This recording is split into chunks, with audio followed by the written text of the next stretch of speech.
Meus irmãos, como nós falamos no início do culto, hoje o Senhor Deus nos dá uma alegria de exercer as nossas duas cidadanias.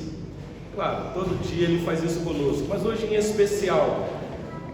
Hoje foi o momento em que a nossa nação parou para eleger os seus governantes, e nós, como cristãos, sabemos que o nosso papel é de nos envolver, fazer a diferença, influenciar, porque este é o nosso papel como cidadãos desta terra. Ainda somos, meus irmãos, cidadãos desta terra. É óbvio que nós, como cidadãos dessa terra, devemos buscar as coisas lá do alto, mas enquanto aqui na terra, nos envolver.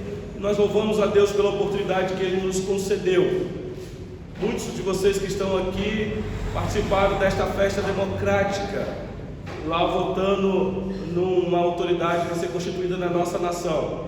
Outros queridos irmãos nossos não puderam estar conosco aqui porque votam em outra cidade, então ficou inviável retornar a tempo para o culto. Mas nós louvamos a Deus pela vida de cada um de vocês. E o Senhor Deus também nos concede exercer a nossa cidadania como cidadãos dos céus, que é participar deste culto. Culto, meus irmãos, é um mistério. Culto não é inventado pelo homem.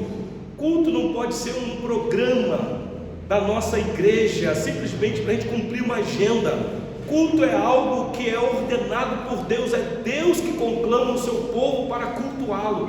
Então nós estamos aqui debaixo de uma ordem dada pelo Senhor. Viemos aqui neste local, aqui nós temos um encontro com o Senhor. Aqui contemplamos a majestade dEle em adoração, em louvor. Reconhecemos quem nós somos, meus irmãos, diante desse Deus santo, como o irmão orou aqui, santíssimo. E agora, com a pregação da palavra. Então eu convido a igreja, por gentileza, mesmo assentada, a abrir a palavra do Senhor na carta aos Hebreus, no capítulo 10. A continuação da exposição deste capítulo. Hoje, os versículos 26 a 31.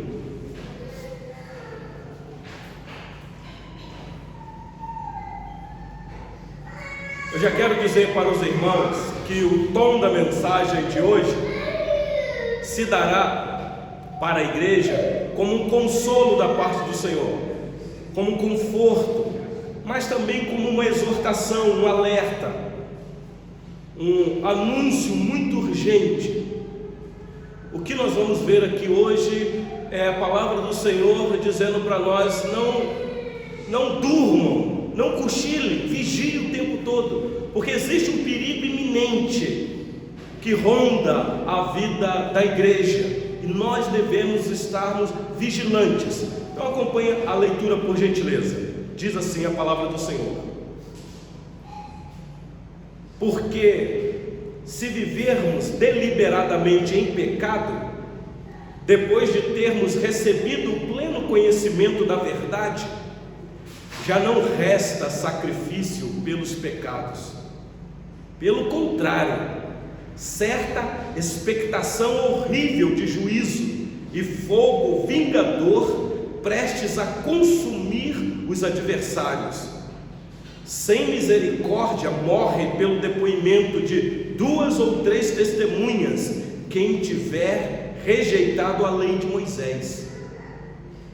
De quanto mais severo castigo julgais vós, será considerado digno aquele que calcou os pés, o Filho de Deus, e profanou o sangue da aliança com a qual foi santificado e ultrajou o Espírito da graça?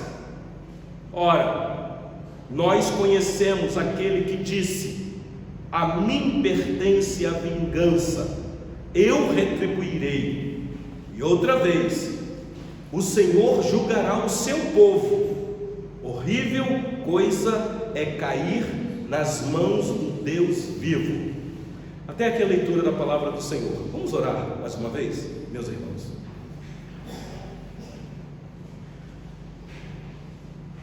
Ó Deus Santo, acabamos de ler uma porção da Tua Santa Palavra, palavra que é viva e eficaz, palavra penetra no mais profundo do nosso coração.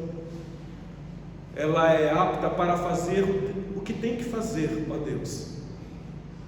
Aquilo que o Senhor já me instruiu na preparação deste sermão, agora aqui com os meus queridos irmãos e para os que ouvem, ó Deus, no poder do Teu Santo Espírito, ilumina a nossa mente, clareia o nosso entendimento, abençoa a faculdade do nosso raciocínio, para que possamos compreender claramente a vontade do Senhor revelada aqui, ó Deus, e não só compreendê-la, mas obedecê-la, colocando-a em prática.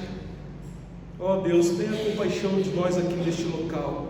Ajuda-nos, Senhor, a ter os nossos pés firmados na rocha que é Cristo, para não nos desviarmos deste caminho santo, caminho de salvação, de vida eterna.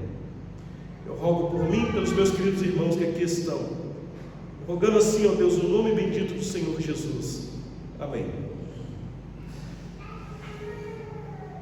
Meus irmãos, quando a gente lê um texto, que o último versículo assusta a gente fica a perguntar: qual o objetivo do Senhor Deus permitir entrar no livro dele, no livro santo, assim nós tomamos este livro, palavras como esta, que não poucas vezes nos assusta.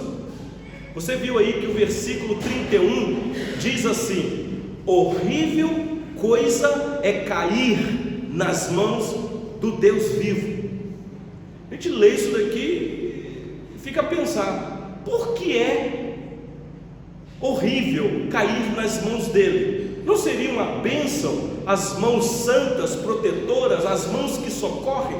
Por que é que o autor diz que horrível coisa é cair nas mãos do Deus vivo? Vocês sabem aqui que nós estamos na continuação deste capítulo. É uma mensagem gravada, a última mensagem. Nós terminamos alertando a igreja que existe um espírito desanimador no meio da igreja, que faz com que a igreja banalize aquilo que é sublime no seio da igreja, que é a comunhão dos santos, que é o congregar, que é o estar juntos, que é o fortalecer uns aos outros, orar uns pelos outros. E nós fazemos isso, meus irmãos, quando congregamos, aqui cantamos juntos. Quando cantamos juntos, a voz de um abençoa o outro. Quando aqui oramos, nós participamos juntos da oração do irmão. Por isso você vai ouvindo, concordando, e no final você dá um amém. Isso é importante. O congregar te fortalece. Você canta, você sai daqui transformado. Eu chego quase a pensar, meus irmãos, que quando nós estamos reunidos, não espiritualizando o local em si, porque sabemos que Deus não habita em templos feitos por construções. Deus habita nos corações. Mas quando a igreja está reunida, é um negócio diferente, meus irmãos. A gente se fortalece. Você entra aqui abatido, desanimado, e de repente o Espírito Santo aquece o teu coração, a palavra fala ao teu coração. Então congregar é muito importante. Mas no sermão passado nós terminamos com esta exortação da parte do autor dessa carta, dizendo: meus irmãos, não deixe de congregar, como é costume de alguns. Muitos já não têm mais vontade de congregar, não querem mais estar juntos, não tem mais tempo para cantar junto com os irmãos, não querem mais ouvir um sermão expositivo pregado através das Escrituras, querem estar em outros lugares, porque outros lugares são mais interessantes do que congregar. E aí, meus irmãos, eu até entendo hoje um movimento crescente que está aí no nosso meio, que não quer mais participar de uma instituição porque se decepcionou com uma instituição. Eu entendo isso, mas mesmo assim não é desculpa para não congregar. Precisamos, meus irmãos, do corpo. Nós tivemos aí essa semana visitando um querido casal que está conosco aqui nesta noite, e nós estávamos falando exatamente disso. Como igreja nós somos um corpo, membros deste corpo. Precisamos uns dos outros, meus irmãos, se alegrar uns com os outros, chorar uns com os outros. Então, o que nós vamos ter aqui nesta noite, meus irmãos, é a continuação do alerta. Aqui é um alerta da parte de Deus, dado a nós pelo autor que escreveu essa carta, do perigo de se esfriar na fé e de abandonar a fé. Vocês sabem, desde o primeiro momento que começamos a exposição desta carta, eu tenho falado repetidas vezes que o objetivo desta carta é tentar segurar aqueles irmãos que ainda estavam congregando, apesar das aflições que eles estavam enfrentando. Então a carta tem este objetivo, é dizer para os irmãos: não abandonem esta fé, porque se vocês voltarem para a antiga religião, vai ser um sistema que vocês estarão debaixo de escravidão, porque aquele sistema não resolve o problema último do ser humano, que é o problema espiritual. E ele aponta aqui para Cristo, a vinda do Messias, o único Filho de Deus, que é superior a tudo, à lei de Moisés, a Moisés, aos sistemas do Antigo Testamento.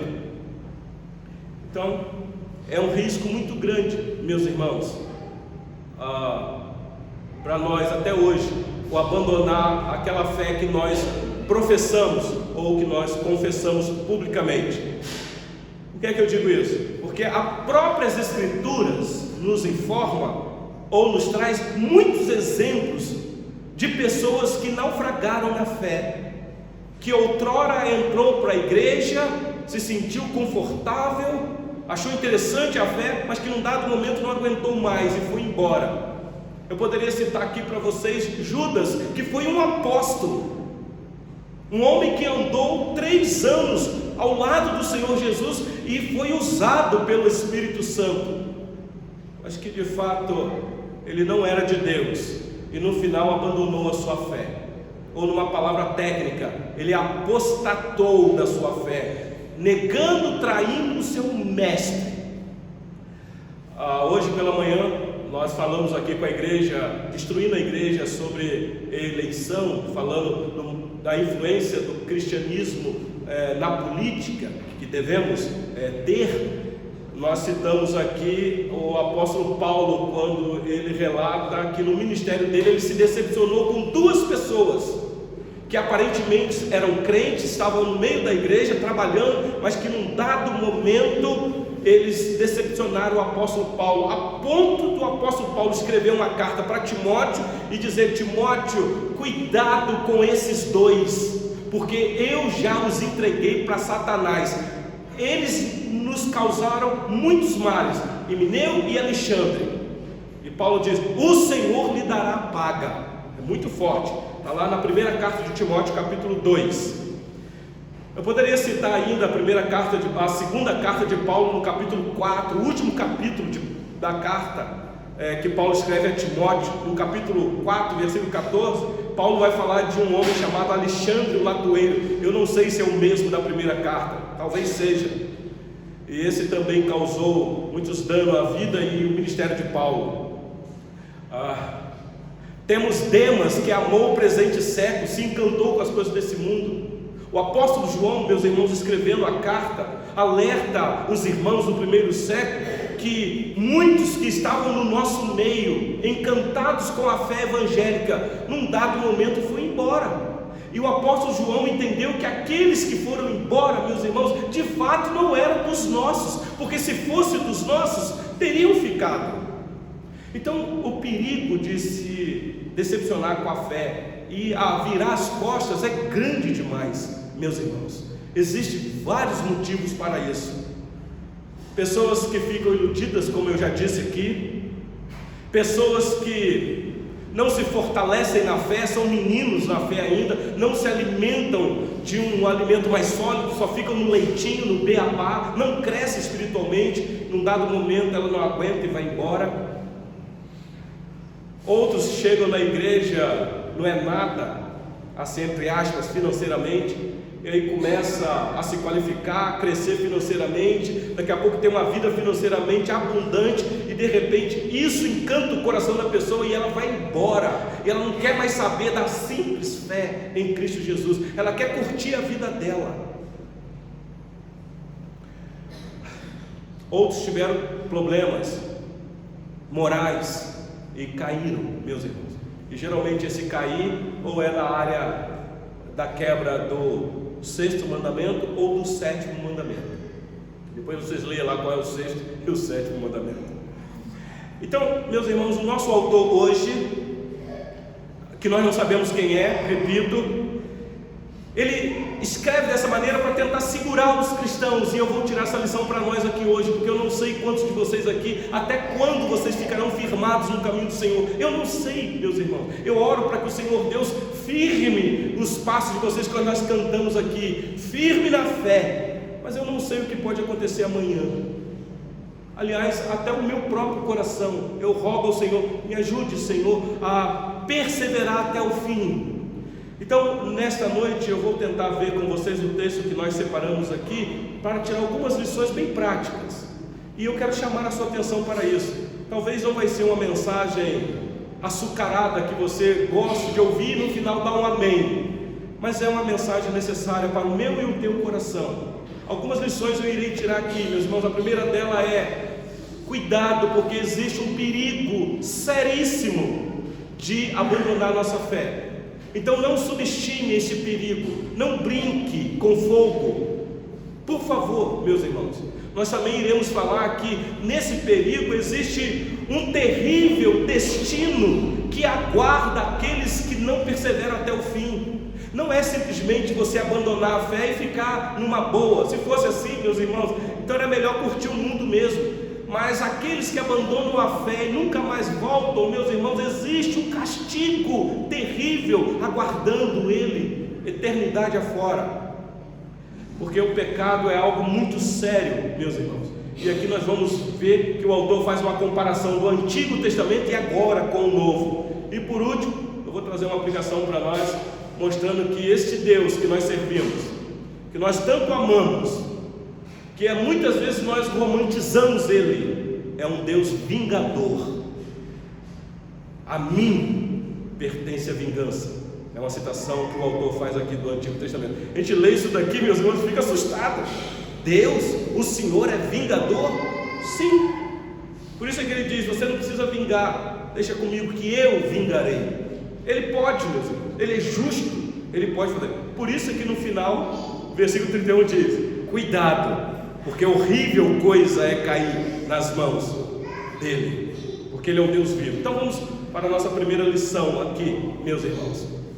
Olha aí comigo, por gentileza, o versículo de número 26, a primeira parte. A gravidade do pecado aqui de se afastar da fé, da simples fé. A descrição que nós temos aqui, meus irmãos, é de pecado mesmo, é um pecado deliberado. E eu já vou dizer uma coisa, eu preciso falar isso já de saída aqui. O pecado que o autor está tratando aqui não é aquele pecado que depois que eu e você abraçamos a fé, ainda praticamos.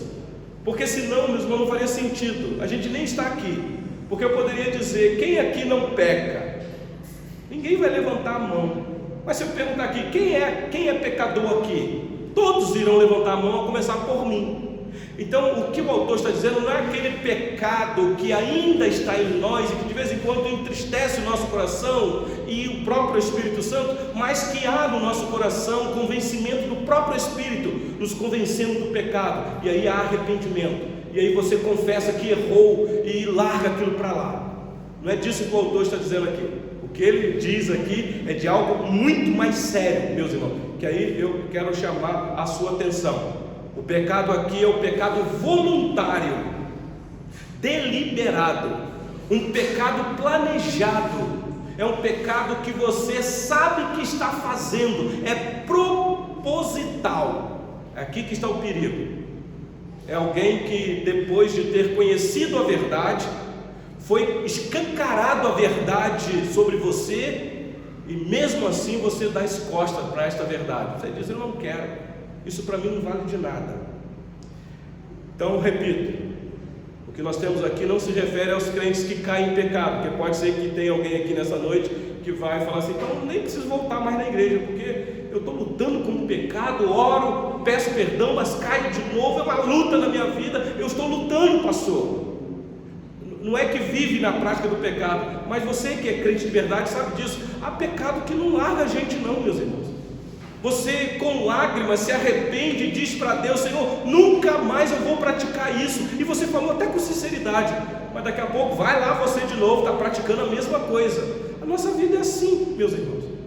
Só que nós devemos lutar o tempo todo. Por isso que a orientação bíblica é: faça morrer essa velha natureza sua, porque nós temos socorro bem presente. Nós temos alguém que derramou o precioso sangue, que morreu por nós e que nos ajuda nessa hora, intercedendo por nós.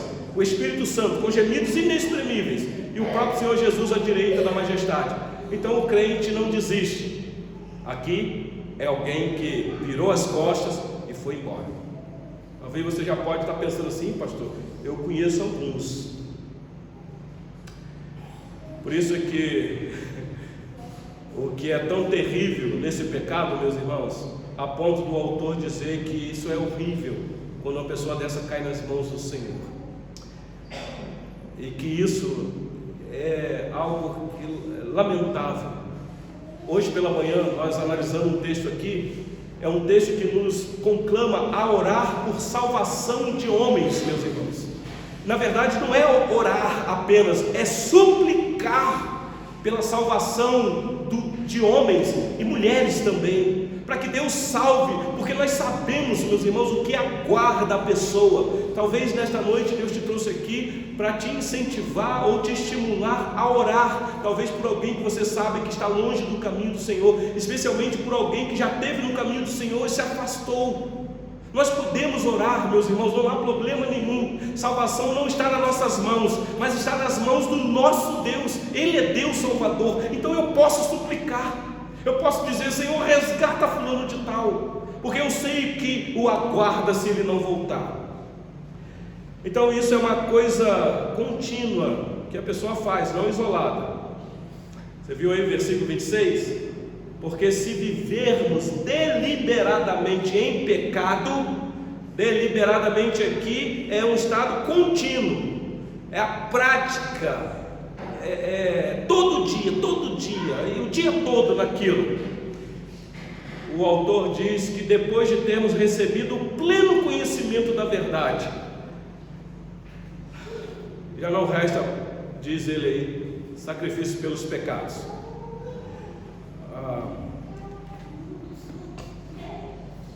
Meus irmãos, aqui é muito sério. Eu preparando esse sermão, meu coração fica, porque eu não sei no seu. Eu olho para dentro de mim mesmo, eu não consigo ver possibilidade nenhuma de permanecer no caminho do Senhor. Eu me conheço.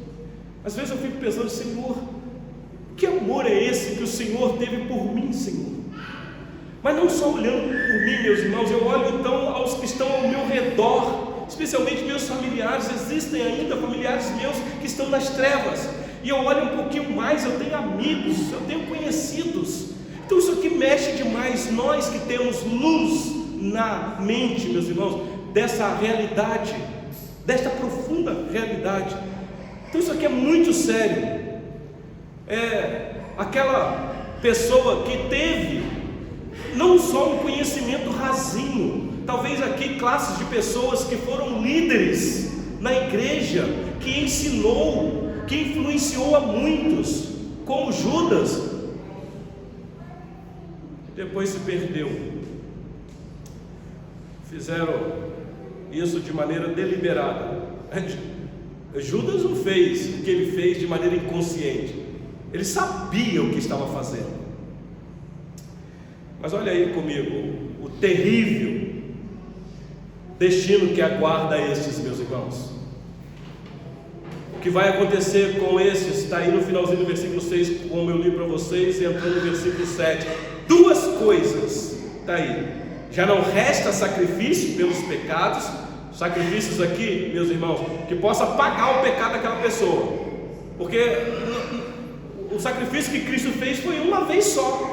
Se a pessoa não quis mais aquele sacrifício, qual o local que ela vai encontrar outro sacrifício para poder pagar os pecados dela? Não resta mais, acabou a chance dela. A pessoa vira as costas para a única salvação que poderia tirá-la do inferno. Então preste atenção no detalhe aqui, meus irmãos. A palavra de Deus nos alerta que o destino daqueles que abandonam o Senhor Jesus é morrer sem perdão, é não ser absolvido da culpa, daquela culpa que muitas vezes em nós fica ferroando a nossa consciência. Quem é crente sincero aqui sabe disso. Quando você erra, e você sabe que errou, e aquilo fica ferroando você, dizendo: meu Deus, por que é que eu fiz isso?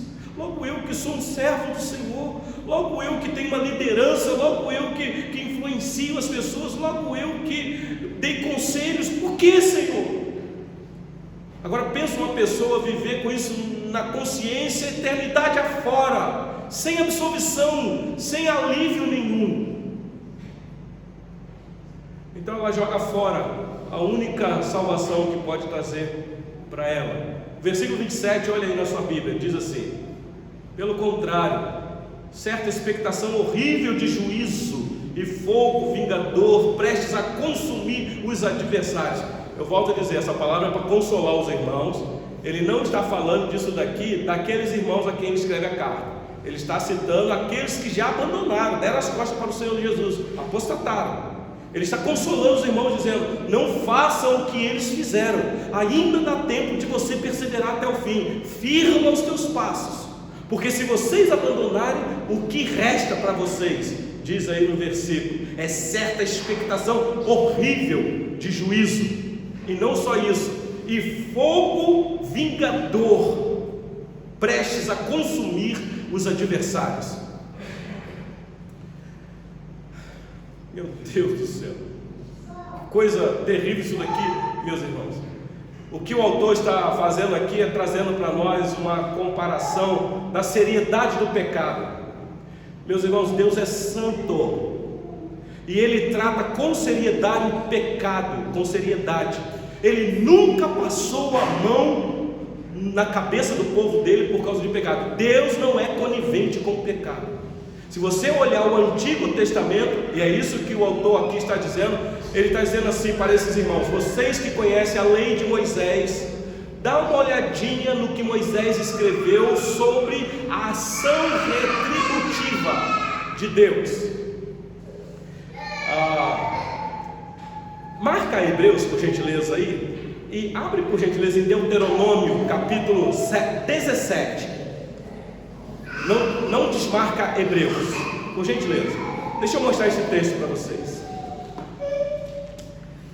Deuteronômio 17, o livro da repetição da lei.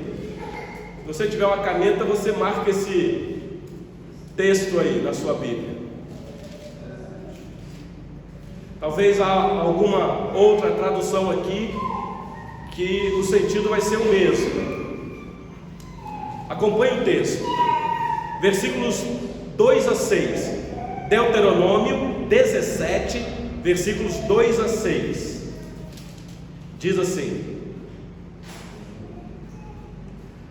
quando no meio de ti, em alguma das tuas cidades que te dá o Senhor teu Deus, se achar algum homem ou mulher que proceda mal aos olhos do Senhor teu Deus, transgredindo a sua aliança, que vá e sirva a outros deuses, ou seja, apostatou, abandonou o único vivo, o único Deus vivo e verdadeiro, e ele vai e sirva a outros deuses e os adore, ou ao sol, ou à lua, ou a todo o exército do céu, o que eu não ordenei, e te seja denunciado, e ouvires, então indagarás bem, e eis que, sendo verdade e certo que se fez tal abominação em Israel, então levarás o homem ou a mulher que se fez este malefício às tuas portas, a porta que é da cidade, e os apedrejarás até que morram, por depoimento de 2 ou 3 testemunhas será morto o que houver de morrer, por depoimento de uma só testemunha não morrerá. A gente lê isso daqui, meus irmãos, aí a gente fala assim: graças a Deus que nós não vivemos mais no período da lei, não somos judeus vivendo dentro de uma nação que tinha lei severa. Isso daqui, meus irmãos, é pena de morte, pena de morte. Pensa você e eu, se tivéssemos vivido lá naquela época e professamos a fé no Deus de Israel, e de repente deu as costas para esse Deus, tinha uma lei dentro da nação dizendo: pega ele, investigue, veja se tem mais testemunhas que comprovam. Se o fato acontecer, leva ele para a porta, para o julgamento final, e apedreja até que morra. Isso aqui é muito forte, meus irmãos. Mas você diz assim: ainda bem que nós estamos no Novo Testamento. Antigo Testamento é lei, Novo Testamento é graça. Então volta para Hebreus agora, por gentileza. Hebreus 10, agora o versículo de número 28. Olha aí na sua Bíblia, se é isto mesmo que está escrito. Isso aqui é o Novo Testamento. Sem misericórdia morre pelo depoimento de 2 ou 3 testemunhas quem tiver rejeitado a lei de Moisés. Preste atenção num detalhe que o autor está trazendo para nós aqui, meus irmãos. O que eu acabei de ler para vocês, isso se aplica ao judeu, e ele está escrevendo para judeu, Hebreus, né? O título da carta. Mas só que agora vem a pergunta para nós, e o autor vai fazer para eles lá, já fez, e nós fazemos aqui, versículo 29, olha aí. É uma pergunta, aqui é uma pergunta: de quanto mais severo castigo julgais vós, será condenado digno aquele que calcou aos pés o Filho de Deus, e profanou o sangue da aliança com a qual foi santificado, e ultrajou o Espírito da graça. Ele mostrou para os judeus convertidos ao cristianismo o que Deus fazia com aqueles judeus que apostatavam. Aí agora a aplicação é ele dizendo: pensa agora nós, no período da graça, o que é que espera para nós, meus irmãos?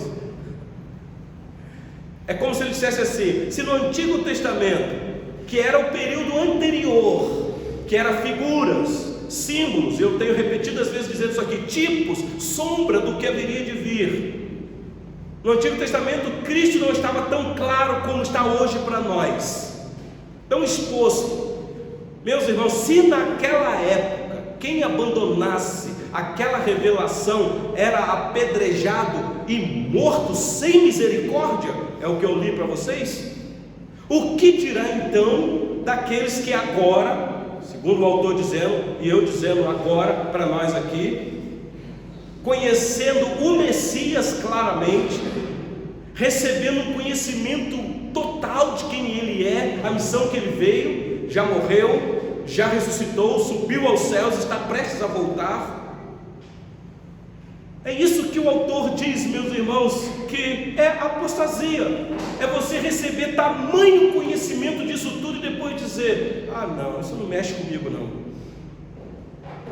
O que o autor diz aqui é muito sério, é um pecado contra não só o Pai, não só o Filho e não só o Espírito Santo, é um pecado contra os três, a Trindade, o Deus Trino. Dá uma olhadinha comigo por texto, por gentileza. O primeiro pecado é contra o Pai, diz aí: calcou aos pés o Filho de Deus. Calcar aqui é pisar mesmo, é menosprezar, é não dar o valor devido. Eu estou vendo aqui nesta noite pais e mães, avós, tios. Isso aqui é muito sério mesmo. Nós temos a nossa justiça própria, a nossa moralidade. Estou vendo aqui o Paulo com a Maiara, com a pequena Elisa ali. E eu sei da posição do Paulo, o amor, o zelo que ele tem pela Elisa, a ponto, se preciso for, dar a vida por ela.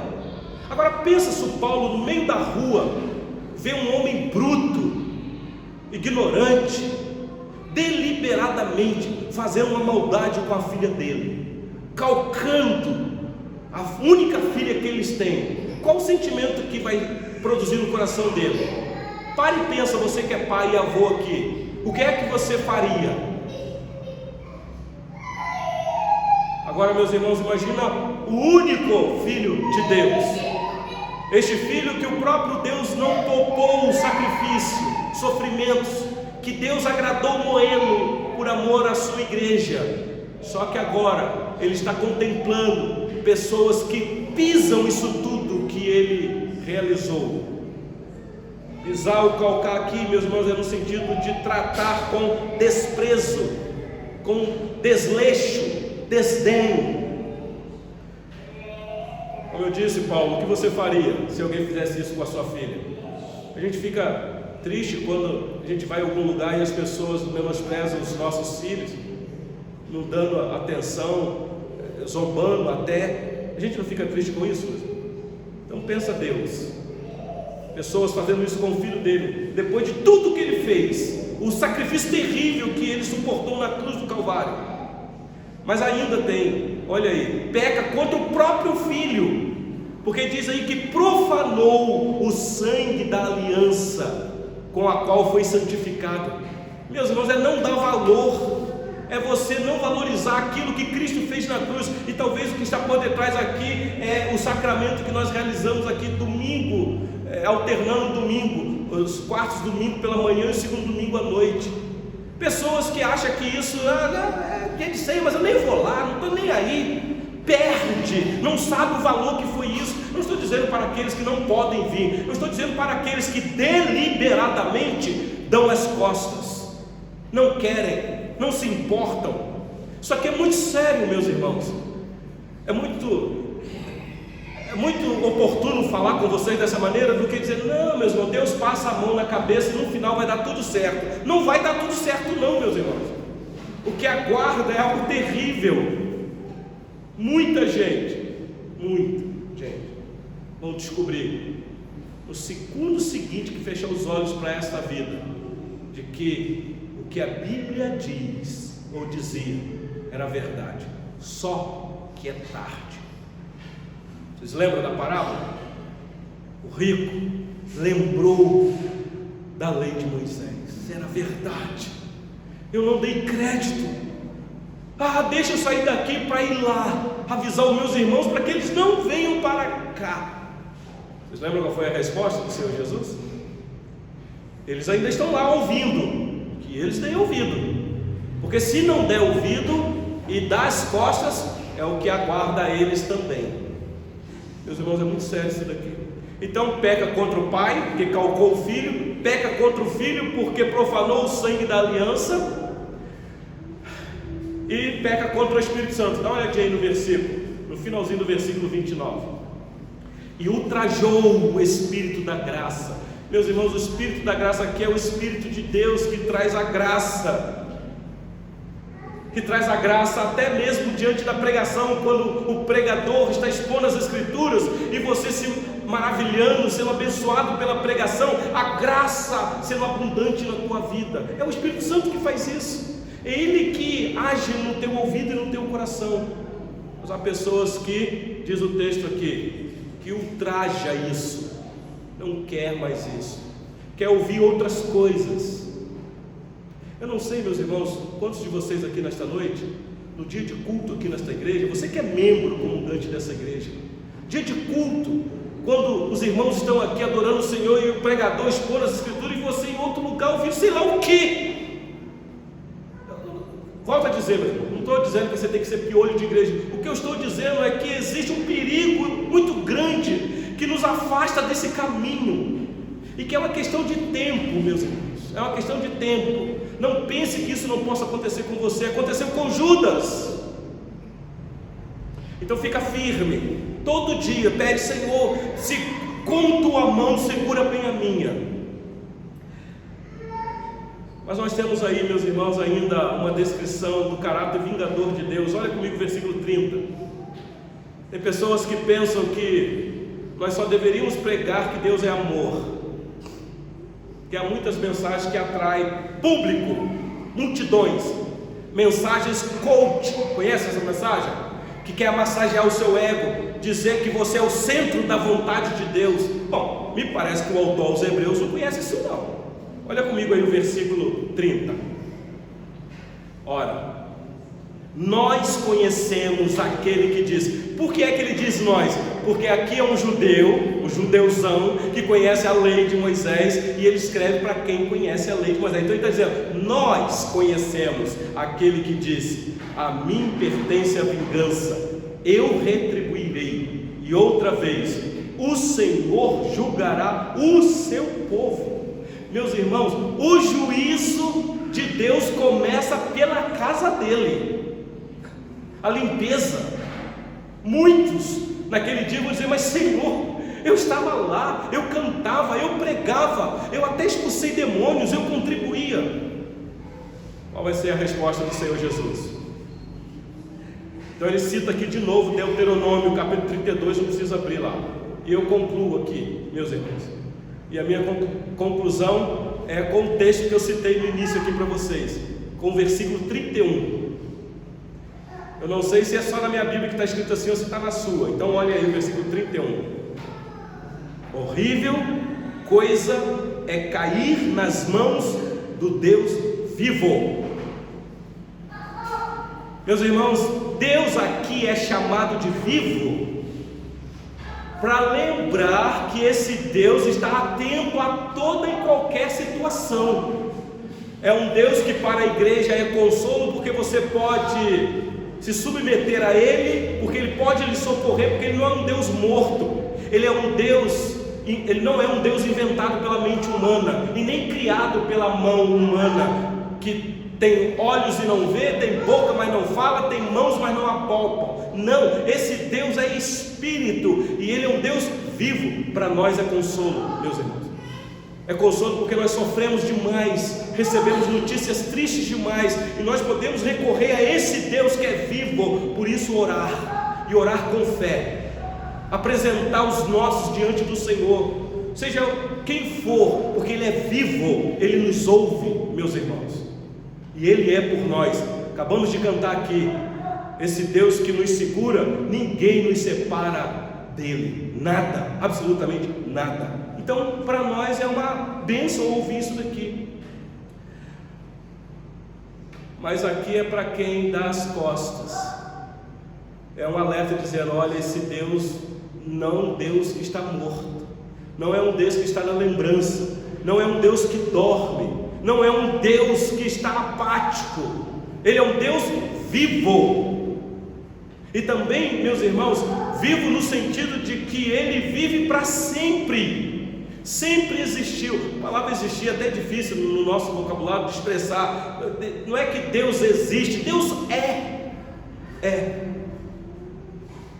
Por que isso aqui é algo horrível? Porque se a pessoa caísse nas mãos de um Deus que vivesse o mesmo tempo dela aqui no mundo, então estava tudo resolvido, porque uma hora nós vamos tombar para essa terra, e o Deus dela também tomba, então não tem problema.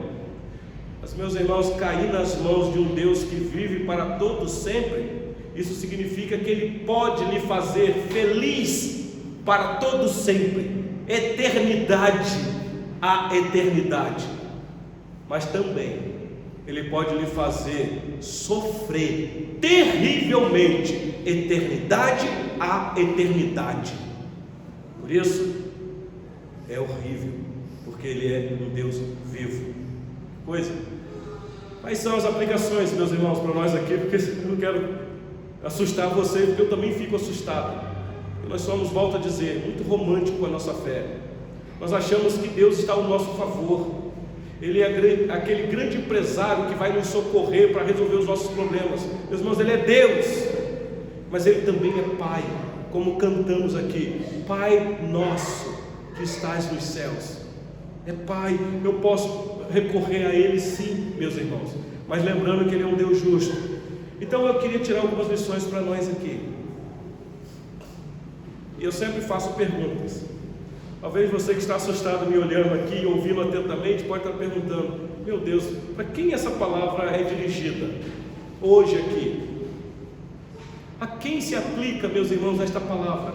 Será que ela se aplica a mim? Será que ela se aplica a cada um de vocês? Se aplica a nós? Eu não tenho dúvida de que sim, meus irmãos, porque tudo que foi escrito para o nosso ensino foi escrito. Então não pense você que esta palavra aqui é para outra pessoa, é para você que está aqui, é para você que está me ouvindo, é um alerta. Então será que, depois de tudo que foi dito aqui, isso daqui tem algum valor para você hoje? Eu não sei como é que está o teu coração nesta noite, eu não sei o que você estava pensando, porque existem pessoas assim, eu já ouvi isso muitas vezes: ah, pastor, eu estou tentando, se eu ver que não der certo, ah, pastor, eu vou abrir mão desse negócio. Conheço muita gente assim. Então talvez você que está aqui nessa noite, Deus te trouxe aqui para dizer: não abandone, não faça isso, não fique na corda bamba, firme os teus passos. É verdade que não existe igreja perfeita, não existe mesmo. A única igreja perfeita está diante dos olhos do Senhor. A igreja é invisível. A igreja visível, ela tem os defeitos dela, mas você pode estar num local que a sua fé pode ser alimentada, você pode ser fortalecido, você pode se firmar cada vez mais. Existem muitas igrejas assim, que prega a verdade do santo evangelho, que não brinca de ser crente, que não passa a mão e que não fica só falando coisas boas para agradar o público. Como eu gostaria, meus irmãos, de pregar mensagem só para agradar vocês, para vocês irem embora e dizer: esse pastor é um pastor animado mesmo. Ele até fez a gente rir lá no púlpito e contou umas piadas lá, animou a gente. Gostaria muito, mas eu sigo aqui o que Paulo disse: se eu agradar a homem, eu não sou servo de Cristo, porque nós somos chamados para agradar a Cristo. E geralmente, quem procura agradar a Cristo pode desagradar muitos, mas é o santo evangelho, é o evangelho que cura, é o evangelho que salva, é o evangelho que transforma, é o evangelho que dá vida. Então, meus irmãos, eu penso que nós podemos tirar algumas lições aqui. Como eu disse, existe o perigo de muitos apóstatas estarem no nosso meio, nós não sabemos. Eu não queria trazer esse testemunho não, porque você está gravando ali, mas eu não vou dar nome. Quem ouvir depois sabe disso, minha esposa daqui vai saber disso. Eu lamento dizer que eu tenho uma experiência muito amarga nisso, com um grande líder na minha vida. Um pastor que lá atrás, no início da nossa conversão, que realizou o meu casamento, que batizou as nossas filhas, Sueli deve saber disso. Um homem que me influenciou demais ao ministério, ao evangelho. Um homem que, quando eu sentava para ouvir ele pregar, eu ficava encantado. Eu dizia no meu coração: Senhor, faz comigo também, eu gostaria de ser um pregador como ele é, porque eu ficava encantado. Era alguém que influenciava a minha vida, e eu admirava demais. Mas eu lamento dizer hoje, para resumir a história, esta pessoa deu as costas para tudo que ensinava, a ponto de dizer que fazia isso do seu próprio coração, e hoje anda longe do caminho do Senhor. Ainda está vivo, e eu sempre oro para que o Senhor Deus tenha misericórdia dele, porque se ele não voltar, eu sei o que lhe aguarda, querendo ele aceitar ou não, porque não depende dele aceitar, depende do Deus que se revelou pelas Escrituras. Então você que está aqui nessa noite, tome cuidado, muito cuidado. E eu termino aqui com uma palavra para aqueles que estão sendo tentados a abandonar a fé. Pense aqui você, nas pessoas que já teve ao seu lado e que abandonou a fé. Talvez você saiba, teve gente que congregou, talvez não aqui nessa igreja, mas em outro local que você teve, e que você viu que era animado demais, de repente, aliás, nessa igreja aqui nós temos experiência assim. Eu lamento dizer isso. Foi minha ovelha, e que num dado momento disse: não, eu quero deixa eu dar uma curtida no mundão, deixa eu aproveitar as noites, depois quem sabe eu volto. Talvez achando que vai experimentar aquilo que o filho pródigo experimentou, né? O filho pródigo ainda conseguiu voltar, meus irmãos, mas eu lamento dizer que existe muitos filhos pródigos que não conseguem mais voltar. Então eu quero dar uma palavra a você que está aqui nesta noite, que conhece alguém assim. E eu, como conheço essa igreja, sei que existe pais que sofrem porque os filhos, num dado momento, não quiseram mais seguir os mesmos passos dos pais, a mesma fé, e foram embora, e até hoje estão fora. O que eu quero dizer é o seguinte: não desista, persevere. Continue se firmando, você é pai, você é mãe, continue crendo e lendo a palavra das Escrituras, continue orando ao Senhor, continue tendo comunhão, estreitando os teus laços com os irmãos e com o próprio Senhor Deus. Não desista, continue mantendo a porta da tua casa aberta e a porta do teu coração também, porque Deus pode trazer o filho de volta, e esta é a nossa oração, meus irmãos. Esta é a nossa oração. Que Deus tenha misericórdia de nós e nos ajude a servi-lo com interesse de coração, para consolo nosso. Semana que vem, se o Senhor Deus nos permitir, eu sugiro a você a leitura dos versículos 32 a 39, quando o autor diz para aqueles irmãos, no versículo 39 do capítulo 10 de Hebreus: nós não somos daqueles que retrocedem para a perdição, somos, entretanto, da fé para a conservação da alma. Então, para a igreja é consolo. Então você não perca a tua esperança. Você pode continuar firme, mas ore, e ore, se possível for, com súplicas por aqueles que estão distantes do caminho do Senhor. Então vamos orar mais uma vez, meus irmãos, Na verdade, eu vou convidar a igreja a colocar sobre os pés nesse momento.